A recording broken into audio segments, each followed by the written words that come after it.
In thinking about pension plan de-risking, the first question is, what risk are we talking about? And risk here is the volatility of a financial output. It's either the funding or the expense or the balance sheet. And looking at each one of those three, it's the volatility. That's what risk is volatility. It's the volatility of those three metrics. And de-risking is the mitigating of that volatility.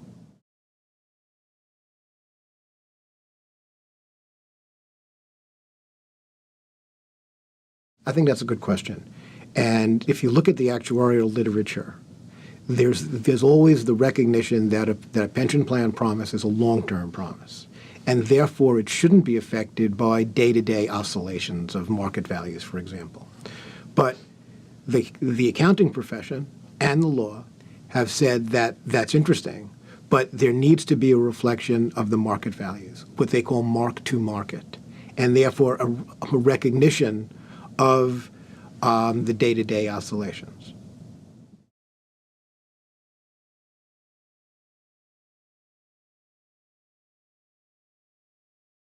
I'd say the focus is similar in that they all are long-term promises, but the length of the promise is different, and the frozen plans have the shortest term of a promise.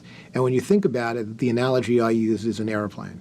When an airplane is flying at 30,000 feet, it can withstand a lot of ups and downs and hit air pockets. When it's coming in for a landing, it's not tolerant of dropping 1,000 feet when it's only 1,000 feet in the air.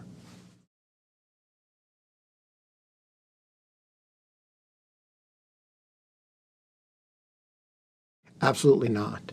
Each plan is different. They have their own characteristics, and each sponsoring employer is different, and their need for cash, their tolerance for expense is different. So you compound the two of them, and every plan is their own situation.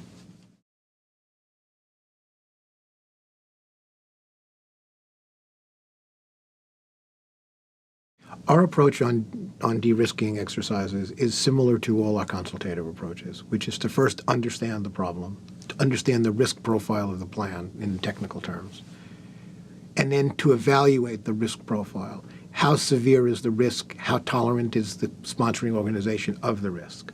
And then what can be done to mitigate the risk, and what are the consequences of that mitigation?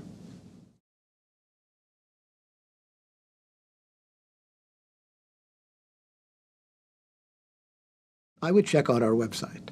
There are perspectives articles and there are spotlights. Spotlights are shorter articles, and we have a whole series on de-risking. With the start is an overview of de-risking, and each subsequent spotlight is focusing on one aspect of de-risking, one approach to de-risking. And that series is continuing now, and we're continuing to write them.